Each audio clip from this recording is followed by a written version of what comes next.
हे friends, मैं Lakshmi LPS academy journey to excellence में आपका बहुत स्वागत करती हूँ। आज हमारा टॉपिक है उपनिषद, बहुत ही इंपॉर्टेंट है, तो चलिए पढ़ते हैं। उपनिषद की अगर हम बात करें, उपनिषद से बना हुआ है समीप बैठकर ज्ञान प्राप्त करना। किसके समीप? गुरु के समीप बैठकर। ओके, निष्ठा पूर्वक। तो जैसा कि लिखा है कि उप मतलब समीप, नी मतलब निष्ठा पूर्वक और सद मतलब बैठना। तो समीप निष्ठा पूर्वक बैठना, किसके समीप? गुरु के समीप बैठकर ज्ञान प्राप्त करना। उपनिषद क्या है? वेदांत, वेदों के अंत में आया, ठीक है। और ये वेदों का भाग नहीं बोला जाता है, ये वेदों का भाग नहीं है। और इनकी कुल संख्या कितनी है? 108 संख्या है, लेकिन जो प्रमाणित है मात्र 10 ही है। संख्या कितनी है? 108 है, लेकिन प्रमाणित अगर बोले तो आप बोलोगे कि मात्र 10 है। ओके, आर्यों के प्राचीनतम जो दार्शनिक विचार वगैरह थे उनका संकलन यही है। ओके, ये आप याद रखोगे। ब्रह्म स्वरूप का प्रतिपादन और वैदिक साहित्य का अंतिम भाग, वैदिक साहित्य का अंतिम भाग उपनिषद है। उपनिषद है और इसमें ब्रह्म जगत माया का वर्णन किया गया है। वैदिक साहित्य का अंतिम भाग उपनिषद ही है और इसमें ब्रह्म जगत माया का वर्णन किया गया है। संख्या कितनी है? संख्या है 108 और प्रमाणित मात्र 10 है। अब इनकी बात देख लेते कौन कौन से हैं। देखिए, यहां से ये बहुत ही ज्यादा इंपॉर्टेंट है। इसमें से कुछ देखिए, इसमें से मान लिया 4 ऑप्शन में है, उसमें एक और कुछ ऐड कर दिया और आपसे पूछा गया इसमें से कौन सा उपनिषद है, तो आपको इनके नाम तो रटने ही पड़ेंगे किसी भी कीमत पे, ठीक है। ईश उपनिषद, केन उपनिषद, कठ उपनिषद, मुंडक उपनिषद, मांडूक्य उपनिषद, प्रश्न उपनिषद, तैत्रेय उपनिषद, ऐत्रेय उपनिषद, छांदोग्य उपनिषद और बृहदारण्यक। जैसे कि ऐत्रेय ऋग्वेद वाला है ना, याद आया? ठीक है। तो ईश, केन, कठ, मुंडक, मांडूक्य, प्रश्न, तैत्रेय, ऐत्रेय, छांदोग्य एंड बृहदारण्यक। पहले भी मैंने बताया था छांदोग्य जो है वो बहुत ज्यादा इंपॉर्टेंट है। कृष्ण को देवकी पुत्र और ऋषि आंगी का शिष्य बताया गया है, ठीक है। खैर, अभी हम लोग यहाँ पे बढ़िया अच्छे से पढ़ेंगे डीप में जाके। अब यहाँ पे क्वेश्चन ये तो आएगा ही कि इसमें से कौन सा उपनिषद है, ठीक है। और यहाँ से एक और क्वेश्चन बनता है कि सबसे बड़ा और सबसे छोटा उपनिषद कौन सा है। तो सबसे बड़ा, बड़े को हम क्या बोलते हैं? बृहद, है ना। तो बृहदारण्यक से आप याद रखोगे सबसे बड़ा वही है। यहाँ पे लिखा हुआ है बृहदारण्यक उपनिषद। सबसे छोटा मांडूक्य, तो याद रखना मामूली मांडूक्य, ऐसे कुछ दिमाग में एक बना लीजिए, मतलब कोड बना लीजिए कुछ भी कि मांडूक एम कुछ भी, ठीक है, याद करने के लिए, क्योंकि ये याद नहीं रहता, माइंड से बहुत जल्दी स्लिप करता है। तो मांडूक, मांडूक मां से मामूली। ओके, फिर बृहदारण्यक में हो गया आपका बृहद यानी बड़ा। तो सबसे बड़ा कौन सा है? बृहदारण्यक है। सबसे छोटा कौन सा है? मांडूक्य है। ये आपको पता होना चाहिए, बहुत ज्यादा इंपॉर्टेंट है। चलिए अब आगे बढ़ते हैं। शंकराचार्य ने इन्हीं 10, ये जो 10 प्रमाणित आपके उपनिषद हैं, इन्हीं पर अद्वैत भाष्य लिखा, जिसका कोई आकार ना हो, अद्वैत भाष्य लिखा। ये आपको पता होना चाहिए, है ना। शंकराचार्य ने इन्हीं 10 पर लिखा। अब बृहदारण्यक की बात कर लेते हैं। बृहदारण्यक में ही उल्लेख है विदेह राजा, विदेह के राजा कौन थे? राजा जनक, है ना। राजा जनक के दरबार में आयोजित गार्गी और ऋषि याज्ञवल्क, आगे हम याज्ञवल्क स्मृति को भी देखेंगे, तो ऋषि याज्ञवल्क और गार्गी के बीच में संवाद होता है। संवाद किस चीज का? टॉपिक क्या होता है कि ब्रह्म क्या है। तो ब्रह्म को लेके कुछ क्वेश्चन वो करती हैं गार्गी, और उसका आंसर जब याज्ञवल्क नहीं कर पाते हैं तो वो बहुत ही गुस्से में उठते हैं और बोलते हैं कि चुप हो जाओ, अन्यथा तुम्हारा सिर तोड़ दिया जाएगा, है ना। ऐसे कुछ बोलते हैं और वहां से निकल जाते हैं। गुस्से में आकर वो क्या करते हैं याज्ञवल्क, कि वो अपनी जो संपत्ति होती है चल अचल, वो अपनी पत्नियां, 2 पत्नियां होती हैं इनकी, मैत्री और कात्यायनी, दोनों के बीच डिस्ट्रीब्यूट करते हैं, बंटवारा करके, और जंगल की तरफ प्रस्थान करते हैं, ठीक है।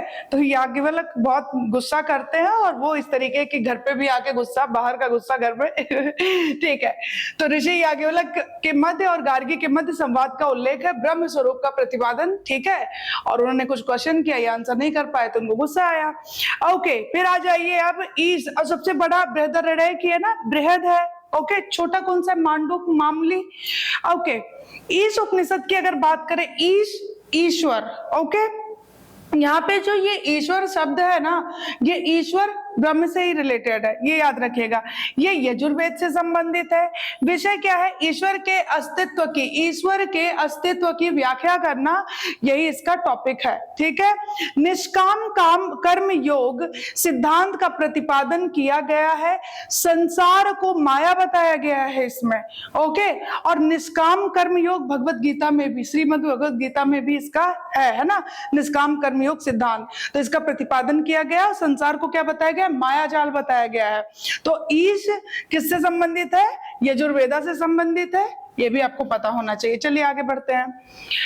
कठ उपनिषद की अगर हम बात करें, ये भी यजुर्वेद से ही संबंधित है।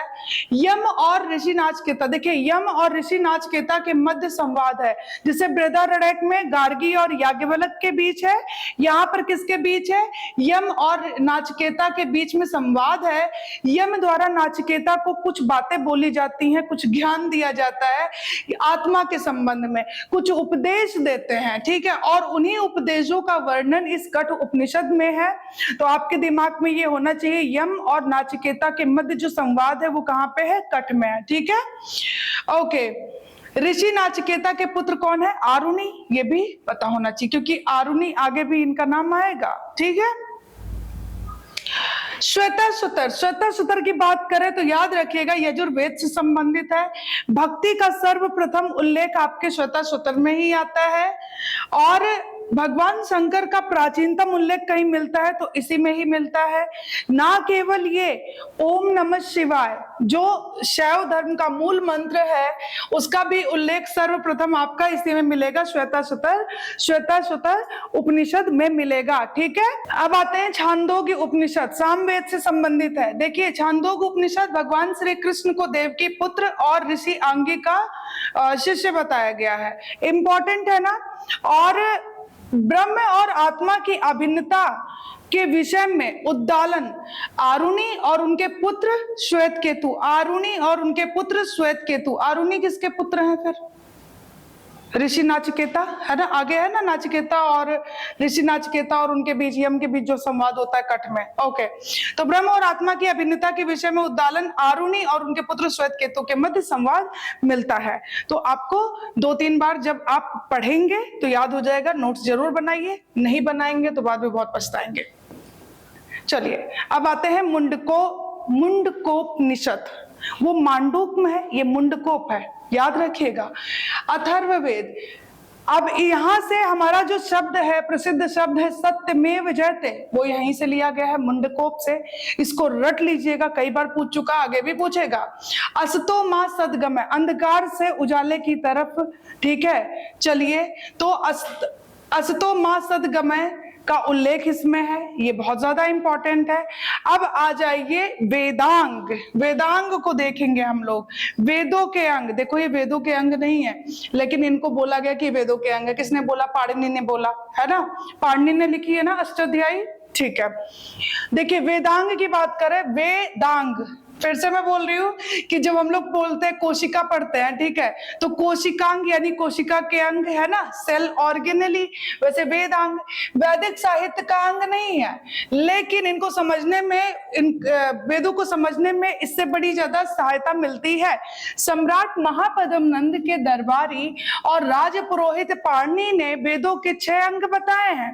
पहले बता चुकी हूँ, यहाँ पे तो पढ़ा भी रही हूँ तो बताना जरूरी है।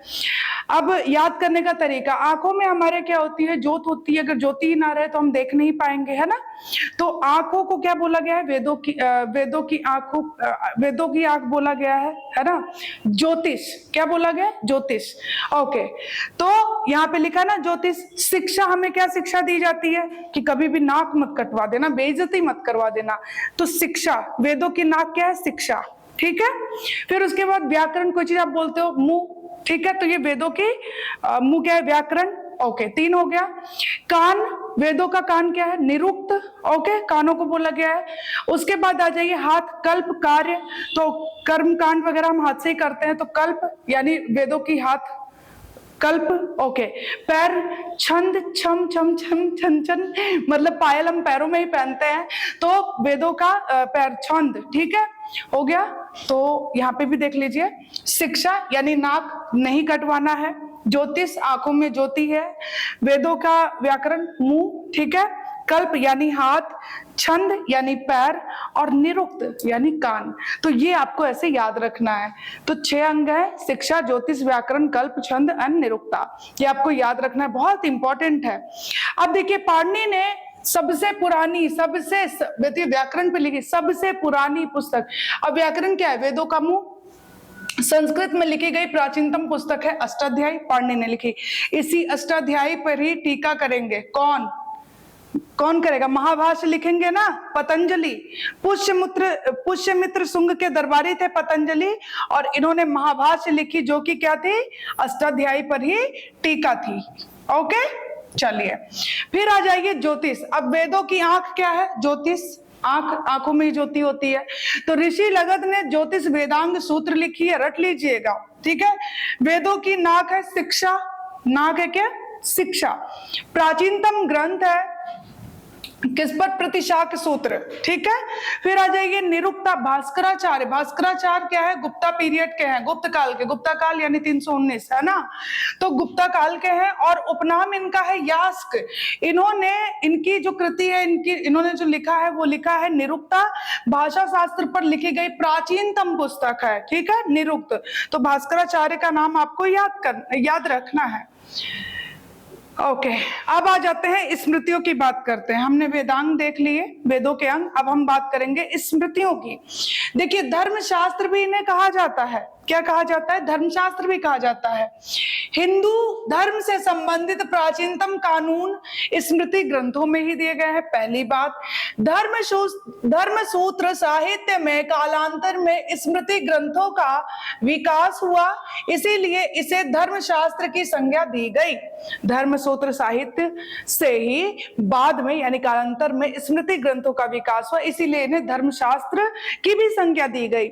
ईसा पूर्व द्वितीय शताब्दी से ईसा पूर्व 8वीं शताब्दी यानी मध्यकाल तक विभिन्न स्मृति ग्रंथों की रचनाएं की गई और मानव के संपूर्ण जीवन से संबंधित अनेक विधि निषेधों की जानकारियां स्मृति ग्रंथों से दी गई हैं। तो ये एक हमने आइडिया ले लिया। अब चलते हैं जहां से क्वेश्चन आएगा उसको पढ़ते हैं। जैसे सबसे पुराना, सबसे प्राचीनतम है मनुस्मृति, है ना, 200 BC से लेके 200 AD। ओके, पहला स्मृति ग्रंथ मनुस्मृति 200 BC से 200 AD, शुंगा काल का ग्रंथ है। ओके, भारत की सामाजिक, धार्मिक और राजनीतिक दशा का वर्णन एंड समाज में उत्पन्न विभिन्न विवादों का धर्म संगत निस्तारण, ये सारी चीजें इसमें दी गई हैं। अगर कोई विवाद भी हो जाता है तो उसके निवारण के लिए भी इसमें बढ़िया से वर्णन किया गया है, ठीक है, और धर्म संगत, है ना। इसके जो प्रमुख टीकाकार है उनका नाम आप रख लीजिए, भारूच, कुल्लुक भट्ट, गोविंद राज एंड मेधातिथि। भारूच, कुल्लुक भट्ट, मेधातिथि एंड गोविंद राज, ये नाम आपको रट लेना है। ये प्रमुख टीकाकार है। जैसे महाभाष्य अभी आपने देखा ना। Okay, British east India company द्वारा 1776 में मनुस्मृति का इंग्लिश ट्रांसलेट यानी अंग्रेजी में अनुवाद करवाया, a code of Gentoo laws. A code of Gentoo laws, ये कई बार पुस्तक पूछ चुकी है तो आपको पता होना चाहिए। अब इसमें क्या क्या चीजें दी गई हैं ये आपको जानना चाहिए। पिता की संपत्ति पर पुत्र का जन्मना अधिकार होगा, पहली बात, लेकिन जो स्त्री धन होगा, जो पुत्र की माता होंगी, उनका जो धन होगा वो पुत्री और पुत्र दोनों में ही, ठीक है, दोनों में बराबर, दोनों को बराबर मिलेगा। लेकिन पिता की संपत्ति पे केवल पुत्र का ही अधिकार होगा, वो भी जन्म से ही, ठीक है। यत्र नर्यास्ते पूजन्ते रमन्ते तत्र देवता, जहां स्त्रियों की पूजा होती है वहां देवता वास करते हैं, यहीं पे लिखा गया है। यहीं पर लिखा गया है पति दुराचारी हो, चरित्रहीन हो, कितना भी खत्म हो, लेकिन पत्नी का धर्म है, उसका कर्तव्य है कि वो उसे देवता समझे, है ना। बड़ी अजीब बात है। चलिए, विधवाओं के मुंडन की बात इसी में की गई है, ठीक है, इसी में ही विधवाओं के मुंडन की भी बात की गई है। ओके, अब आ जाइए याज्ञवल्क स्मृति। अभी देखिए गार्गी और याज्ञवल्क के मध्य जो संवाद हुआ, याज्ञवल्क कितने गुस्से में आए और मैत्रेयी और कात्यायनी को संपत्ति दिए और बोले मैं चला जंगल, ठीक है, बाहर का गुस्सा घर में उतार दिए, सोचिए। चलिए याज्ञवल्क स्मृति 100 से 300 ईस्वी इसी में उल्लेख है, अभी देखेंगे, पहले इनके भाष्यकार को देख लेते, टीकाकार को। विज्ञानेश्वर इतने इंपॉर्टेंट ना, मिताक्षरा लिखी है इन्होंने, प्राचीनतम पुस्तक है। विश्वरूप और अपरार्क, अपरार्क कौन थे? शिलाहार राज्य के राजा थे। चलिए, सबसे प्रमुख भाष्य और टीका जो है विज्ञानेश्वर ने किया है मिताक्षरा। कौन सी? मिताक्षरा। मिताक्षरा में लिखा हुआ है, मिताक्षरा में वर्णन है कि पिता के जीवन काल में पुत्रों को संपत्ति का भाग मिलेगा, इसमें लिखा गया है। ठीक है, वही मनुस्मृति में भी तो यही है ना, जन्मना अधिकार होता है, वही यहाँ भी लिखा गया है, ऐसी कोई नई बात नहीं है। कल्याणी के चालुक्य शासक विक्रमादित्य षष्ठ के दरबारी कौन थे? विज्ञानेश्वर थे, तो आपको ये भी पता होना चाहिए, है ना। कल्याणी के चालुक्य शासक। जिमूत वाहन, अब जिमूत वाहन ने दाय भाग लिखी है। जिमूत वाहन ने जो दाय भाग लिखी है उसमें लिखा गया है कि पिता की संपत्ति में केवल मृत्यु के बाद ही पुत्र को भाग मिलेगा, यानी पुत्र का अधिकार तभी होगा जब पिता की मृत्यु होगी, उससे पहले नहीं होगा। यहाँ पे देखिए, पिता के जीवन काल में ही पुत्र को संपत्ति मिल जानी चाहिए। और इन दोनों में डिफरेंस जानिए। जिमूत वाहन का जो दाय भाग है वो बोलता है कि भाई मृत्यु के पश्चात पुत्र को संपत्ति में भाग मिलेगा। मिताक्षरा में लिखा गया है कि पिता जीवित हैं जब, अपने जीवन काल में ही पुत्र को संपत्ति दे देनी चाहिए। अब यहाँ पे क्या लिखा हुआ है याज्ञवल्क्य स्मृति में? देखिए, अपुत्र पति के मरने के बाद, अब यहाँ देखिए,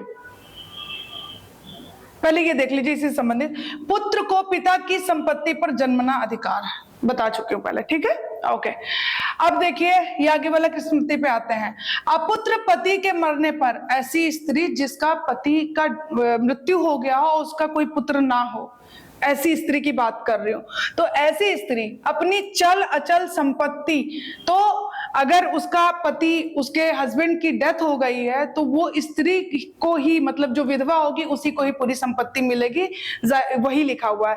अपुत्र पति के मरने और अपनी चल और अचल संपत्ति का उत्तराधिकारी उसकी विधवा बनेगी। जो डेथ करता है, जिसकी मृत्यु हुई है, उसकी पत्नी ही बनेगी, जो कि अब विधवा हो चुकी है ना।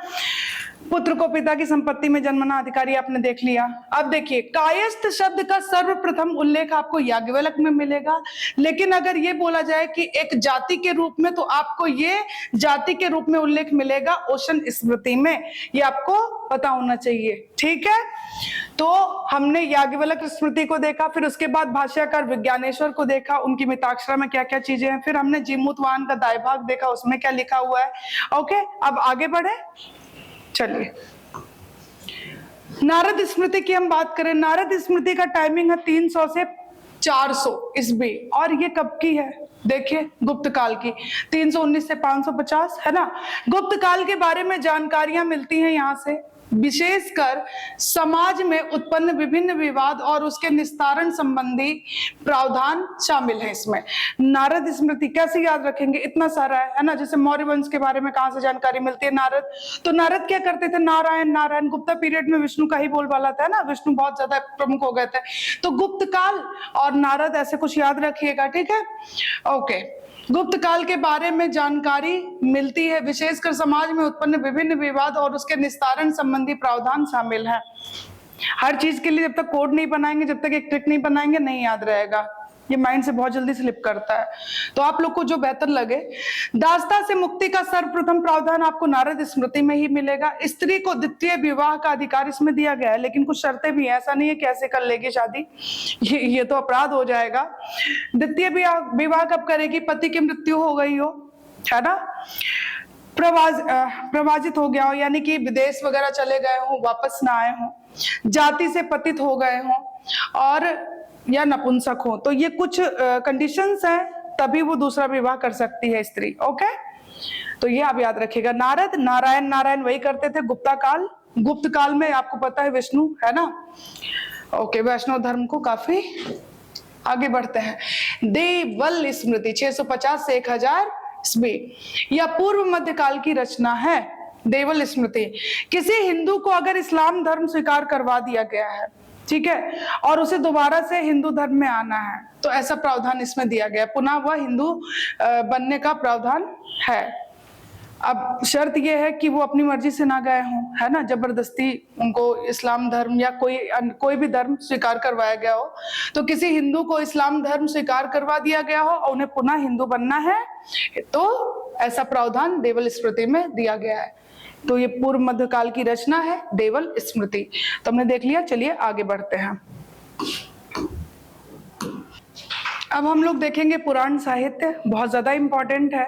पुराण और उपपुराण, पुराण की संख्या 18 है और उपपुराण 19, ठीक है। तो पुराणों को देखेंगे। पुराणों में प्राचीन राजवंश है ना, प्राचीन जो राजवंश रहे हैं, ऐतिहासिक जो क्या कहते हैं कथाएं रही हैं, उनका क्रमबद्ध विवरण मिलता है, यही है पुराण। तो पुराणों में प्राचीनतम राजवंशों, प्राचीन ऐतिहासिक कथाओं का क्रमबद्ध विवरण मिलता है। और महाभारत युद्ध के पश्चात जिन राजवंशों ने 6ठी शताब्दी ईस्वी तक शासन किया, राज्य किया, उनका भी उल्लेख मिलता है। तो उनको जानने का एकमात्र स्रोत हमारे पास क्या है? पुराण है, ठीक है। जैसे फॉर एग्जाम्पल मौर्य वंश, शुंग वंश, सातवाहन और गुप्ता वंश, ठीक है। ओके, अब देखिए संकलनकर्ता कौन है? महर्षि लोमहर्ष। और लोमहर्ष के जो सुपुत्र जी थे वो कौन थे? उग्रश्रवा। तो महर्षि लोमहर्ष और उनके पुत्र उग्रश्रवा ये संकलन करता है। और संख्या मैंने बताई 18 और उपपुराण कितने हैं? 19 है। ओके, इतनी बात समझ में आ गई। चलो, तो आपको ये तो पता है ना कि पुराण क्या है। हमें प्राचीन राजवंशों को अगर जानना है तो उनके लिए एकमात्र जो सबसे बेस्ट सोर्स है वो है पुराण। ओके, सर्वाधिक प्राचीन जो है वो मत्स्य पुराण है। भगवान विष्णु के 10 अवतारों की कौन कौन से?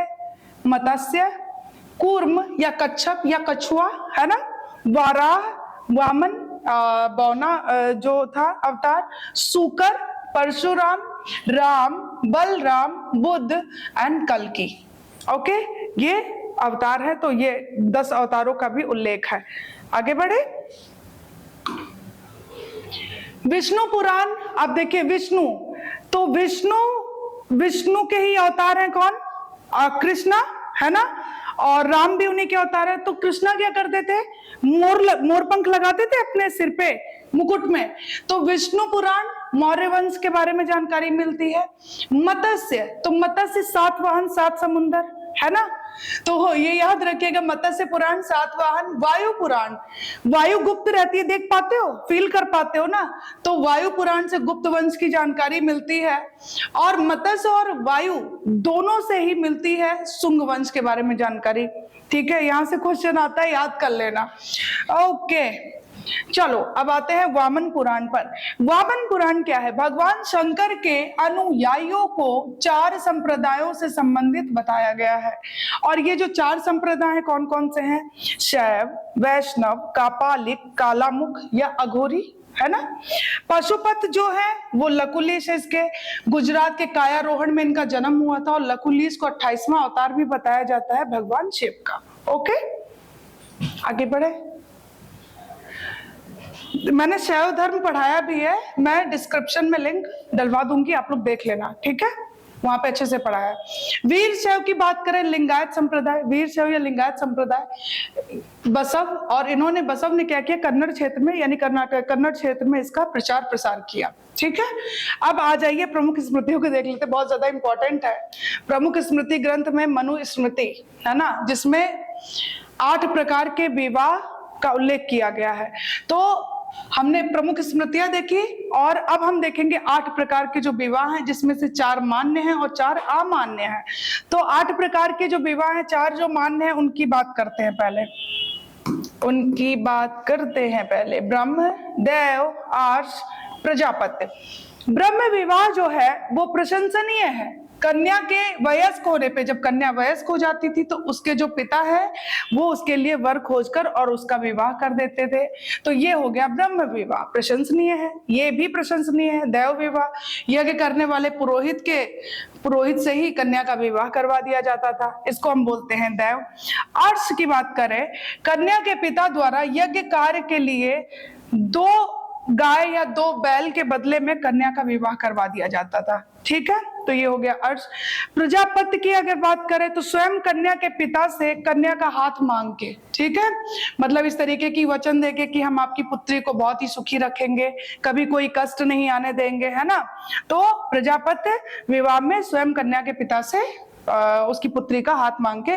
तो ये ब्रह्म, देव, अर्ष और प्रजापति ये मान्य है। अब अमान्य की बात करते हैं, आसुर, गंधर्व, पैशाच और राक्षस। चलिए इसको भी देख लेते हैं जल्दी से।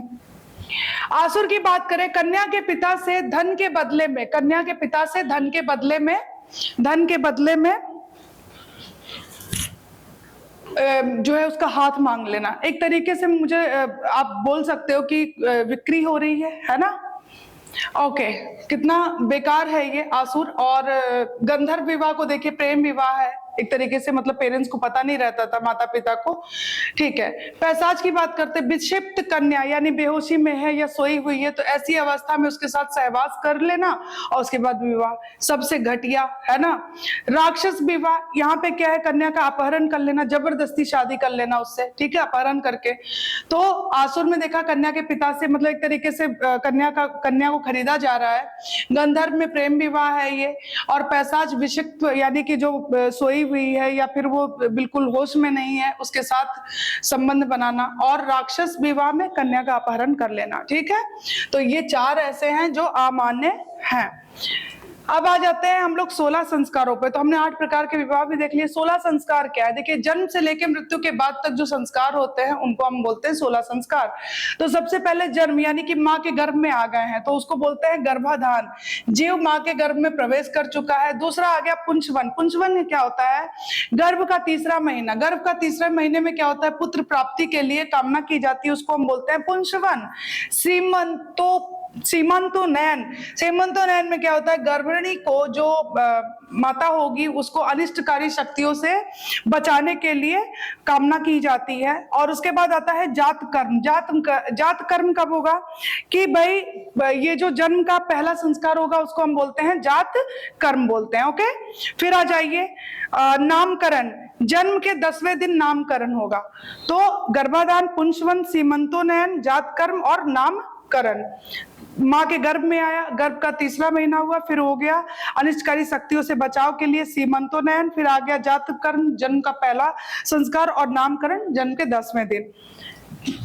नेक्स्ट है निष्क्रमण। निष्क्रमण पहली बार घर से बाहर, बालक को पहली बार घर से बाहर ले जाया जाता है। अन्नप्राशन। अन्नप्राशन कब होता है, 6 मंथ में, है ना। तो पहली बार अन्न खिलाया जाता है बच्चे को। चूड़ा कर्म होता है बाल काटना, फर्स्ट टाइम, पहली बार। कर्णवेधन, कान छिदवाना, ठीक है। विद्यारंभ, अब ये 5वें वर्ष में विद्यारंभ की जाती है। अब उपनयन संस्कार, शिक्षा प्रारंभ संबंधी, यानी शिक्षा प्राप्त करने से पहले ये पहला संस्कार होता है, ठीक है। वेदारंभ क्या होता है, अब गुरु आश्रम में जाना है। उपनयन संस्कार के बाद अब कहाँ जाना है, गुरु आश्रम में जाना है शिक्षा के लिए। वेदारंभ। अब आता है केशांत, पहली बार दाढ़ी मूछ।